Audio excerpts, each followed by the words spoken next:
합니다. 우리 디모데후서 4장 1절부터 5절까지의 말씀입니다. 디모데후서 4장 1절부터 5절까지 말씀입니다. 우리 한 절 한 절 교독하겠습니다. 하나님 앞과 살아있는 자와 죽은 자를 심판하실 그리스도 예수 앞에서 그가 나타나실 것과 그의 나라를 두고 엄히 명하노니,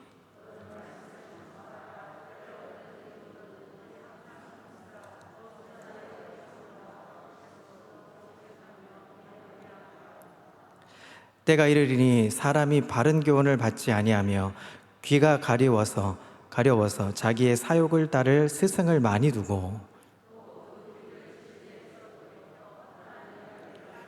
함께 있습니다. 그러나 너는 모든 일에 신중하여 고난을 받으며 전도자의 일을 하며 내 직무를 다하라. 아멘. 할렐루야. 오늘도 하나님의 은혜와 평강이 삶에 넘치시기를 그리스도의 이름으로 축복합니다. 사랑하는 성도 여러분, 우리 삶의 궁극적인 목적이 과연 무엇이 있을까요? 여러분, 우리의 삶의 목적이 무엇입니까? 아마 그것은 이 세상에서의 삶을 다한 후에 의로우신 재판장 앞에 서서 주님께 의의 면류관을 받는 것일 것입니다. 아멘이십니까? 우리가 이 땅에 사는 소망이보다 저 하늘의 천국에 가서 의의 면류관을 얻는 것이 우리의 삶의 결국은 우리의 궁극적인 목표고 목적이 될 것입니다. 그리스도인의 삶은 바로 현재의 삶, 현생과 내세의 연속성상에 놓여 있습니다. 그런 점에서 보면 그리스도인은 오늘을 어떻게 사느냐 하는 문제가 굉장히 중요한 문제로 여겨집니다. 신앙은 주님 앞에 서는 그날을 생각하면서 우리가 오늘도 한 발 한 발 내딛는 것입니다. 자, 그런 면에서 종말의 주님 앞에 서기 위해서 우리가 어떻게 살아야 할까, 오늘 본문의 말씀을 통해서 한번 은혜를 좀 나눠 살펴보고자 합니다. 자, 사도 바울은 이제 사랑하는 아주 영적인 아들이었던 디모데에게 이제 주의 말씀을 전할 것을 권면하고 있습니다. 디모데후서는 바울이 죽기 직전에 믿음으로 낳은 아들 디모데에게 자신이 갖고 있었던 모든 마음들을 다 녹여서 편지로 지금 쓰고 있는 것입니다. 사도 바울은 4장, 이제 마지막 끝장, 디모데후서의 마지막 하이라이트 4장에서 편지를 마무리하면서 다시 한번 자신이 귀하고 중요하게 생각하는 이 마지막 때를 생각하며 그것을 알려주려고 편지를 쓰고 있습니다. 전설에 따르면 사도 바울은 오스티안 거리에서 참수를 당했다고 알려져 있습니다. 그가 죽임을 당하기 바로 전에 디모데에게 무엇을 말씀했는가? 그것은 한마디로 요약하면 말씀을 전파하라 하는 것을 권면했던 것입니다. 사도 바울은 일생에 30여 년 동안 휴식도 없이 순례의 전도자의 삶을 살았습니다. 다메섹에서 예수 그리스도를 만난 이후에 그는 하나님을 위해서, 또 복음을 위해서, 구원을 위해서 자신을 돌아보지 않고 복음 전파에 매진하고 열정을 다 바쳤습니다. 그가 누릴 수 있는 세상의 모든 영광들을 다 배설물로 여겼다라고 말하면서 오롯이 주님을 향한 그 열정, 주님밖에 없음을 고백하며 다름질하는 삶을 살았던 바울이었습니다. 바울은 죽음을 앞두고 그의 고백에 모든 것은 다 복음을 전파하는 일에 마음을 두었습니다. 사도 바울은 자신의 죽음이 가까워온 것을 알고 있었습니다. 이제 그가 자신의 죽음을 앞두고 주 안에서 얻는 아들 디모데에게 하나님의 말씀을 전파하라고 지금 명령하고 있습니다. 그리고 말씀을 전파해야 될 이유를 1절부터 차근차근 설명해 주고 있습니다. 자, 1절 말씀을 보도록 하겠습니다. 함께 읽습니다. 시작. 하나님 앞과 살아있는 자와 죽은 자를 심판하실 그리스도 예수 앞에서 그가 나타나실 것과 그의 나라를 두고 엄히 명하노니. 바울은 지금 마치 법정에서 증인이 선서하듯 아주 엄숙하고 아주 진지하게 명령조로 이야기하고 있습니다. 특별히 하나님 앞에서 산 자와 죽은 자를 심판하실 예수 그리스도 앞에서 주님의 다시 오심과 그분의 나라가 임할 것을 염두에 두고 엄히 명령조로 명령하고 있습니다. 여기서 우리가 기억해야 될 것이 있습니다. 첫 번째, 성도는 하나님 앞에 서게 되는 날이 있다 하는 것입니다. 주님 앞에 서게 되는 날이 반드시 찾아온다는 것입니다. 사도 바울이 하나님 앞과 예수님 앞에서 엄히 말하는 것과 같이 우리도 언젠가는 하나님 앞에 서게 된다는 것입니다. 여러분, 달란트의 비유를 아시죠? 종들에게 달란트를 다 맡기고 먼 길, 여행길을 돌아와서 종들과 함께 그 맡긴 달란트를 셈하는 것과 같이 우리는 언젠가 주님 앞에 서게 될 때가 있다는 것을 성경 곳곳에서 말씀해 주고 있습니다.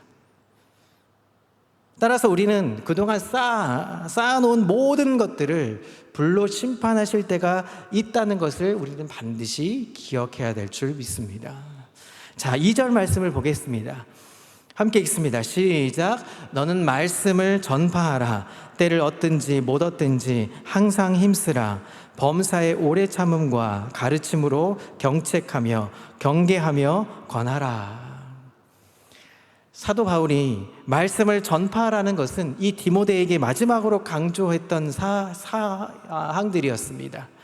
때를 얻든지 못 얻든지, 기회가 좋든지 나쁘든지, 아니면 상황이 유리하든 불리하든 그것과 상관없이 언제든지 말씀을 전파하라고 명령하고 있습니다. 여기서 우리가 두 번째로 기억해야 될 사항은 조건과 조건 따지도 않고, 왜 그런 거 있죠? 광고에 묻지도 따지지도 않고 이런 거 있죠. 묻지도 따지지도 않고 어느 때든 상관없이 하나님의 말씀을 전파해야 한다는 것입니다. 언제 어디서든 누구를 만나든 말씀을 전파하는 것이 하나님의 자녀로서 해야 할 참된 도리라고 사도 바울은 디모데에게 그리고 우리에게 말씀해 주고 있는 것입니다. 1793년에 윌리엄 캐리라는 사람이 선교를 위해서 인도로 떠났습니다. 캐리 선교사는 인도에 도착하자마자 말씀을 들고 선포하기 시작했습니다. 그런데 7년이 지나도록 단 한 명에게도 세례를 베풀지 못했다는 것입니다. 단 한 명에게도 그렇게 수많은 복음을 전했음에도 불구하고 7년 동안 단 한 사람에게도 그 복음이 전달되어서 세례를 주지 못했다고 합니다. 그리고 드디어 8년째 단 한 사람에게 세례를 베풉니다. 그런 윌리엄 캐리 선교사는 그의 일기 속에 이렇게 권면하고 선포합니다. 하나님을 위해 위대한 것을 시도하십시오. 하나님에게 위대한 것을 기대하십시오. 라면서 권면을 하며 복음을 전파했다고 설명해 주고 있습니다. 사랑하는 성도 여러분, 우리가 전했을 때 사람들이 믿음으로 받아들이든 거부하든 상관없이 우리는 복음을 외쳐야 하는 것입니다. 구약성경 에스겔서 2장 7절에 보면 이런 말씀이 있습니다. 그들은 심히 패역한 자라. 듣든지 아니 듣든지 너는 말로 고할지어다. 그들의 심령이 어떻습니까? 패역한 자라고 말합니다. 우리가 복음을 전할 대상은 패역한 자들이고 듣지 않는 자들이고 그들은 마음이 강팍한 자들이라는 것을 알고 그들에게 선포해야 강한 담대한 믿음이 생길 수 있다는 것이죠. 어떠한 상황이 있든 어떠한 형편에 따라 말씀을 전파하는 것이 아니라 항상 말씀을 전파해야 한다는 것입니다. 그 이유가 우리에게 시간은 얼마 남지 않았다는 것입니다. 여러분, 코로나라는 이 이슈가 왜 생겼는지 여러분 이 3년 동안 우리는 많은 고민을 했죠. 그런데 코로나가 이제 좀 정리가 될 때쯤에 우리가 또 다른 큰 문제 앞에 닥쳐 있습니다. 이제 마지막 때는 전쟁도 있죠. 지금 러시아와 우크라이나 전쟁도 있고 기근도 있습니다. 전염병도 있습니다. 이건 성경에서 나와 있는 가장 진리의 말씀입니다. 우리가 코로나가 있는 것도 아마 이 때문일지도 모릅니다. 그뿐만 아닙니다. 그것뿐만 아니라 이제 마지막 때에 우리가 가장 문제로 삼아야 되는 것이 많은 미래학자들이 또 많은 신학자들이 기후변화를 꼽고 있습니다. 이제 마지막 때 기후변화를 통해서 이제 역사를 하신다라고 이야기합니다. 그만큼 우리에겐 시간이 얼마 남지 않았습니다. 오늘 우리가 만나는 사람들 내일 다시 언제 만날지 모릅니다. 어제 우리 이몽식 집사님이 장례가 어제부터 시작되었습니다. 언제 누가 어떻게 다시 만날지 아무도 모르는 일입니다. 장례를 치를 때마다 항상 마음이 겸허해지고 겸손해질 수밖에 없습니다. 언제든 우리가 어느 때든 어느 사람들에게 복음을 전할 수 있어야 한다고 우리에게 계속 말씀해주고 있는 것입니다. 제가 어렸을 때 고등학교 시절이었습니다. 고등학교 때 그때 한창 유행했던, 중고등부에서 한창 유행했던 성경 공부가 내비게이터에서 나온 성경 공부 교재였습니다. 그 성경 공부 교재와 훈련을 하면서 선생님이 숙제를 내줬습니다. 숙제는 뭐냐 하면 매일 훈련이 마칠 때까지 매일 한 번씩 나가서 복음을 전하는 것이었습니다. 전도를 하는 것이었습니다. 전도를 해서 인도하는 게 아니라 말 그대로 전도를 하라고 숙제가 떨어졌습니다. 한참 고민을 하고 있을 때 어느 날 매일 이렇게 나가서 예수 믿으세요, 예수 믿으세요, 뭐 이렇게 이제 그 어린 고등학생이, 까까머리 고등학생이 막 복음을 전했죠. 뭐 누구한테 막 아무나한테 전했습니다. 그러고 어느 날 숙제를 하지 못한 시간이 있었습니다. 그래서 버스를 타고 집에 오는 길에 깜빡하고 잊어버렸던 오늘도 숙제를 해야지. 선생님이 무서웠거든요. 그래서 매일 체크를 하시는데 그날따라 잊어버렸어요. 그리고 이제 버스에 타서 집으로 돌아가는 길에 문득 생각이 나서 돌아봤는데 맨 뒤에 굉장히 무섭게 생긴 세 분의 남자분들이 계셨어요. 아저씨들이. 마치 이 깍두기라고 하시죠. 그런 분들처럼 아주 건장한 세 분의 아저씨들이 계셨는데 그분들밖에 없었던 거예요. 차에 타신 분들이. 그래서 그래도 숙제는 해야겠다 생각해서 뒤를 돌아보고 뒤에 가서 아저씨들에게 대뜸 교복 입은 이 고등학교 어린 아이가 이렇게 이야기를 합니다. 아저씨 시간 있으세요? 라고 물어보죠. 저 아저씨들이 도대체 제가 뭘 하려나 이렇게 멀뚱 쳐다보십니다. 세 사람 중에 두 사람은 쳐다보지도 않고 한 분이 절 쳐다봤죠. 그래서 제가 뭐라고 할게요? 예수 믿으세요? 라고 얘기하지 않고 당황한 나머지 예수님을 영접하시겠습니까? 대뜸 이 얘기를 했습니다. 그러니까 이상하잖아요. 예수 믿으세요? 이것도 아니고 예수님을 영접하시겠습니까? 뭐 이렇게 하니까 그 아저씨가 이렇게 쳐다보더니 뭔 미친놈이 다 있나 싶어가지고 대꾸도 안 하셨던 기억이 있습니다. 그래서 멋쩍해서 바로 그 다음 정거장에 내렸던 기억이 있습니다. 아마 여러분들도 있으시겠죠. 복음을 전하다가 멋스러운 적도 있고 또 내가 왜 전했나 싶을 정도로 또 조롱을 당하기도 한 적이 있으셨을 겁니다. 사랑하는 성도들, 우리는 말씀을 전할 때 그냥 전해서는 안 됩니다. 우리가 만났던 사람을 다시 못 만날 수도 있겠다 생각하면서 그 마음으로 잘 새긴 다음에 자세하게 예수 그리스도를 설명하고 복음을 전해야 되죠. 그래서 훈련은 필요한 것 같습니다. 우리는 때를 얻든지 못 얻든지 말씀을 전하고 복음을 전해야 합니다. 가족에게, 또 직장 동료들에게, 사랑하는 이웃들과 친구들에게 복음을 전해야 합니다. 사도 바울은 범사의 오래 참음과 가르침으로 복음을 권하라고 명령하고 있습니다. 바울은 우리가 말씀을 전할 때 세 가지의 사항을 명하고 있습니다. 자, 2절을 보면 이렇게 있습니다. 맨 끝에 경책하고 경계하며 권하라 라고 되어 있습니다. 세 가지 항목이 있죠. 경책하고 경계하며 권하라. 여기 경책하다라는 단어는 잘못된 것을 바르게 잡기 위해 책망하다라는 뜻입니다. 실수를 범하고 있는 사람들에게, 멸망과 사망의 길로 가는 사람들에게, 죄악의 길로 가는 사람들에게 꾸짖으라는 이야기입니다. 경책은 마치 도로의 표지판과 같은 것입니다. 우리는 세상의 길로 가는 사람들에게 심판, 사망, 지옥으로 가는 것임을 분명하게 선포해야 한다는 것입니다. 경계하다는 것은 죄를 범하고 있는 사람들에게 돌이키라고 충고해 주는 것입니다. 그리고 권하다는 이 말은 위로하다라는 뜻을 갖고 있습니다. 그래서 선을 행하는 사람들을 세워주고 위로해 주어야 하는 것이죠. 사도 바울은 죄를 범하고 있는 그런 사람들에게 그 죄를 돌이킬 것을 권하고 명령합니다.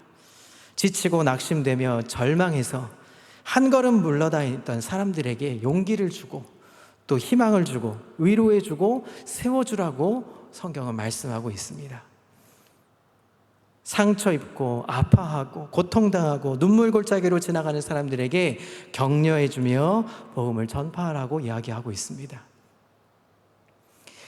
제가 좋아하는 분의 몇몇 분들이 목사님들이 계십니다. 그 중에 이제 미국에도 계신데 그런 책들을 참 좋아하는데 그 미국에 시카고에 가면 무디 교회가 있습니다. 무디 교회를 섬겼던 유명한 설교자인 목사님이 계십니다.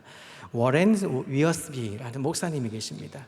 그분의 이제 간증처럼 하는 그 책 속에 이런 이야기가 있습니다. 그분이 교통사고를 당하는 바람에 병원에 입원을 하셨습니다. 그분이 워낙 설교자로 유명했기 때문에 많은 주위의 사람들이 위로차 방문을 하고 위로의 편지를 보내왔습니다. 그런데 한 편지가 우리 위어스비 목사님에게 아주 감동이 되고 마음을 환하게 밝혀주었습니다. 위어스비 목사님이 전혀 모르는 그 사람은 며칠마다 한 번씩 편지로 보내면서 목사님께 위로의 마음을 전했습니다. 목사님은 그 사람의 편지를 통해서 병상에서도 신실한 하나님을 바라봐야겠구나 하는 마음을 다시 한번 도전하며 위로와 격려가 되었다고 말합니다. 이제 치료를 다 마치고 퇴원했을 때 편지를 주었던, 자신을 격려해 주었던 한 사람을 찾기 위해서 애를 백방으로 수소문한 끝에 한 분을 찾았습니다. 그런데 그분이, 그 목사님이 깜짝 놀라지 않을 수 없었습니다. 왜냐하면 편지로 위로를 보냈던 그 한 사람이 바로 앞을 못 보는 시각장애인이었습니다. 그리고 오랫동안 당뇨를 앓아서 합병증 때문에 한쪽 다리를 잘라버린, 그래서 불구로 장애로 살아가는 사람이었습니다. 게다가 더군다나 나이 많으신 노모를, 어머니를 모시고 사는 아주 어려운 형편에 놓였던 사람이었다는 것을 알게 되었습니다. 위어스비 목사님은 너무나 찡한 가슴, 이 눈물을 흘리지 않고는 견딜 수 없는 마음으로 함께 축복해주고 기도해 주었다고 말합니다. 세상에서 누구보다 불쌍한 조건에 있는 사람이 오히려 감사함으로 이웃을 격려하고 그리고 인근에 있는 고등학교에 찾아가서 기쁨으로 그 복음을 전하고 전도하며 살아갔던 모습, 너무나 감동되었다는 이야기를 일화로 쓴 것을 본 적이 있습니다. 사랑하는 성도 여러분, 때를 얻든지 못 얻든지 우리는 환경에 따라 복음을 전하고 전하지 않고 그렇게 하는 것이 아닙니다. 어떤 환경에 놓여 있든 간에, 마스크를 쓰고 있든 벗고 있든 그것과 상관없이 우리는 그 어느 때든 복음을 전해야 하는 것입니다. 우리가 지금 복음을 전하지 않아도 되는 어떠한 이유도 우리에게 찾을 수 없다는 것입니다. 하나님 앞에서는 어떠한 환경에 놓여 있어도, 무슨 일을 있어도 하나님을 전할 본분을 가지고 있는 사명자라는 것입니다. 사도 바울은 우리가 복음을 전해야 하는 일에 어려움이 있어도 사도행전 20장 24절을 말씀을 통해서 이렇게 권면합니다. 함께 읽습니다. 시작. 내가 달려갈 길과 주에서께 받은 사명 곧 하나님의 은혜의 복음을 증거하는 일을 마치려 하면은 나의 생명조차 조금도 귀한 것으로 여기지 않는다라고 말합니다. 사도 바울도 고난이 있었습니다. 그는 예루살렘에 올라가고 싶었지만 그곳에 가면 적들에게 붙잡힐지도 모른다고 생각했습니다. 당연한 것이었죠. 그래서 아가보를 비롯해서 주변의 지인들, 많은 사람들이, 사도 바울을 사랑했던 사람들이 바울에게 예루살렘으로 가면 이제 고난과 핍박이 있고 붙잡혀서 감옥에 갇히고 죽게 될 수밖에 없기 때문에 만류했습니다. 붙잡았습니다. 그러나 바울은 하나님께서 그 주신 부르심의 소명에 대해서, 복음 전파의 사명에 대해서, 그리고 자신의 생명을 조금도 귀하게 여기지 않는다라고 단언하게 말해주고 있습니다. 바울은 많은 고난 중에서도 복음 전파에 애를 썼습니다. 우리도 바울처럼 어떠한 환경에 처했든 어려움에 처한다고 하더라도 말씀을 전파해야 될 목적이 있습니다. 우리는 때를 얻든지 못 얻든지 주님께 주신 그 복음의 전파의 사명을 감당해야 하는 것입니다. 그것이 바로 성도에 맡겨진 사명이라는 것입니다. 자, 이제 3절부터 5절까지의 말씀을 계속 설명되어 있는 말씀을 보도록 하겠습니다. 자, 천천히 읽어보겠습니다. 시작. 때가 이르리니 사람이 바른 교훈을 받지 아니하며 귀가 가려워서 자기의 소욕을 따를 스승을 많이 두고 또 그 귀를 진리에 돌이켜 허탄한 이야기를 따르리라. 그러나 너는 모든 일에 신중하여 고난을 받으며 전도자의 일을 하며 내 직무를 다하라. 아멘. 여기서 3절에 보면 귀가 가렵다라고 얘기합니다. 귀가 가려워서라는 표현은 듣기 좋은 말만 들으려 한다는 것입니다. 세상 사람들은 진리의 말씀을 들으려 하지 않습니다. 그것이 우리가 당연하다고 말씀하고 있습니다. 세속적이고 엽기적이고 육체의 쾌락을 쫓는 말은 굉장히 솔깃하게 잘 들리죠. 또 세상의 사람들은 자신의 욕심을 맞춰서 스승을 많이 둔다라고 말합니다. 여기 이 스승도 저기 이 스승도, 예수님도 한 분의 어떤 스승처럼, 공자와 맹자처럼 여겨지면서 이 성경에 있는 말씀이 좋은 교훈의 말씀이야, 이런 것들 따라야 해 하면서 진리의 말씀을 분별하지 않고 스승을 둔다는 것이죠. 진리를 돌이켜서 허탄한 이야기에 귀를 기울인다고 말씀하고 있습니다. 귀를 즐겁게 하고 마음을 흥분시키는 마약 같은 이 이야기에 사람들은 솔깃하고 자신을 내어준다라고 말합니다. 그래서 우리는 때를 얻든지 못 얻든지 세상을 향해서 말씀을 전파해야 하는 것입니다. 세상은 날로 악해져만 갑니다. 여러분, 이때 당시에도 악했지만 지금은 더 심각하게 악해지고 있습니다. 앞으로 내일은 더 악해질 겁니다. 진리를 사모하는 마음보다, 하나님의 말씀을 쫓기보다 세상의 쾌락을 더 열중하는 것입니다. 더 좋잖아요. 우리도 좋은 거 알지 않습니까? 세상이 더 좋아 라고 얘기하는 사람들에게 말할 게 없습니다. 그때 우리는 복음의 진리를 옳게 분별하고 전달해야 하는 것입니다. 5절에서 이렇게 말씀하시죠. 너는 모든 일에 신중하여 고난을 받으며 전도자의 일을 하며 내 직무를 다하라. 이것은 사랑했던 디모데에게 이야기해줬던 권면과 명령이 아니라 오늘 이 시대를 살아가는 우리 믿음의 사람들에게 오늘도 이렇게 말씀해주고 있는 것입니다. 세상은 육신의 쾌락을 쫓아 세상의 영광을 따라가지만 우리는 모든 일에 근신하며 말씀 위에 굳게 서서 고난 중에도 전도자의 직무를 다해야 한다는 것입니다. 주님께서 맡겨진 봉사의 일, 섬기는 일, 그 모든 일들을 이제 우리가 코로나로 2년 넘게 중단했던 모든 일들을 이제 정리하면서 하나님이 무엇에 이제 올인해야 하기를 원하시는지, 하나님 앞에 무엇을 감당해야 하는지 이제는 우리가 다 새롭게 정리하면서 하나님께 맡겨진 그 복음을 우리가 사명자로 전달해야 하는 것입니다. 야고보와 요한을 잘 아시죠? 서로 높아지려고 그 자리에 앉겠다고 예수님께 어떻게 하면 그 자리에 높이 앉을 수 있을까를 서로 다툼했습니다. 그럴 때 예수님이 기 다툼하는 사람들에게 이렇게 이야기합니다. 세상은 다 높고자 하지만 너희는 그렇지 아니하다. 누구든지 높고자 하는 자는 낮아질 것이고 낮아지려고 하는 자들은 높아질 것이다. 인자는 자신을 세상의 많은 사람들을 위해 대성물로 내어준다. 이렇게 말씀합니다. 예수님께서 우리를 세상의 사람들과 달라야 한다라고 말씀해 주십니다. 그들은 육체의 쾌락을 쫓고 높아지려고 합니다. 그렇지만 우리는 결코 그렇지 말아야 한다는 것이죠. 우리는 분명 세상과 달라야 합니다. 세상과 함께 살고는 있지만 우리는 분명히 어둠과 못하지 않고 빛 가운데 행해야 될 줄 믿습니다. 또 우리에게 모든 맡겨진 일에 근신하라는 것입니다. 영적으로 깨어 있어야 한다는 것입니다. 우리에게 영적 부흥이 있어야 하는 것이죠. 성령 충만함이 있어야, 믿음으로 무장해야 세상 사람들에게 전할 수 있는 것입니다. 기도로 무장해야 복음을 전할 수 있는 것입니다. 말씀으로 무장해야 복음을 전할 수 있는 것입니다. 고난을 받되 그 고난을 두려워하지 않고 자기 십자가를 지면서, 여러분, 십자가를 진다는 것은 무엇일까요? 그 십자가를 지는 것은 내가 복음의 빚진 자가 되었기에 내 그 빚진 모습으로 다른 사람들의 그 빚을 갚아주는 것이 믿음의 십자가를 지는 사람들의 모습인 것입니다. 우리 삶은 스스로 증명해야 합니다. 우리가 세상의 빛 가운데 나아갈 때 어둠에 머물러만 있으면 안 됩니다.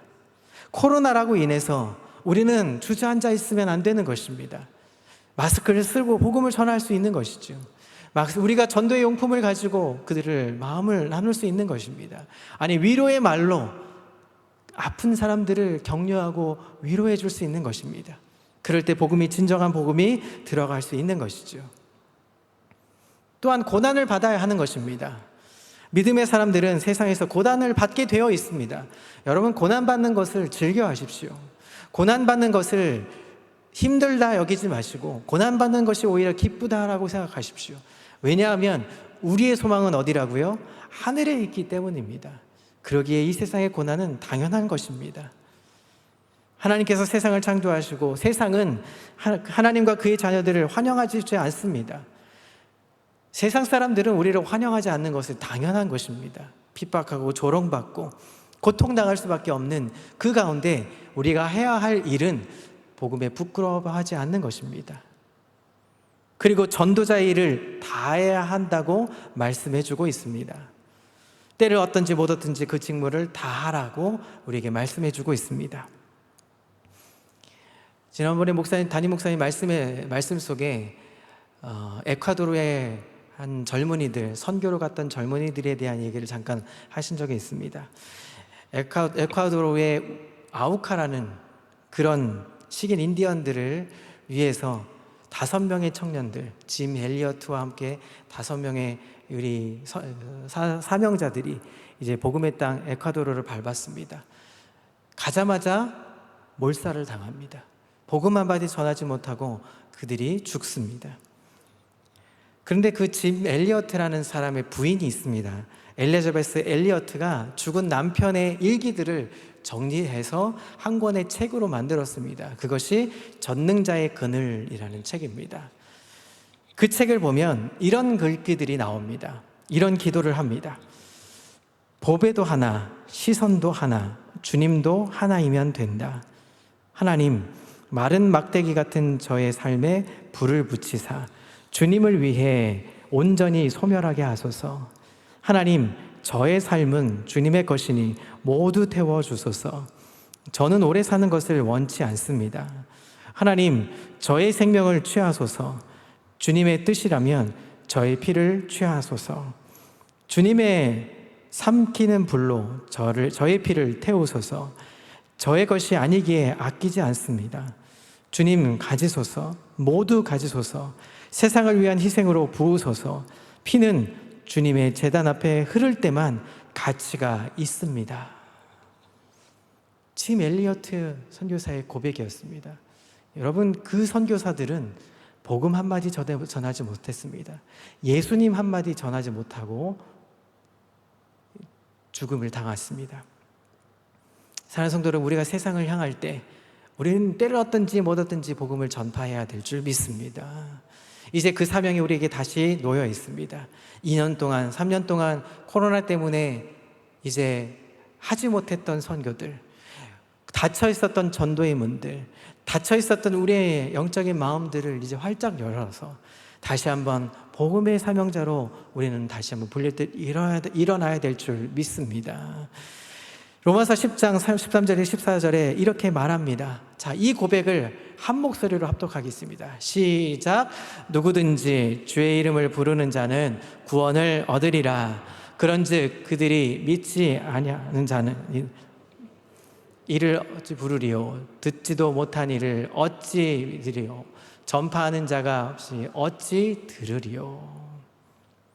우리가 외치지 않으면, 전하지 않으면 듣지 못합니다. 전달되지 못합니다.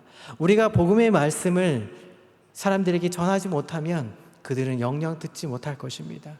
아니, 지금 당장 죽을지도 모릅니다.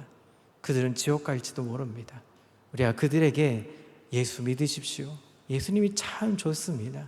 하나님은 당신을 사랑하십니다. 이 고백을, 이 외마디의 고백이라도 할 수 있기를 그리스도의 이름으로 소망합니다. 짐 엘리어트가 주여 나의 생명을 취하소서, 마른 막대기와 같은 나의 생명을 취하셔서 주님의 도구로 삼으소서. 이 고백이 저와 여러분들의 고백이 되기를 그리스도의 이름으로 축복합니다. 우리 함께 이제 말씀을 생각하며 우리 예배 전에 불렀던 찬양 오신신하신 주라는 찬양을 하나님께 고백하며 잠시 기도의 자리로 나가고자 합니다.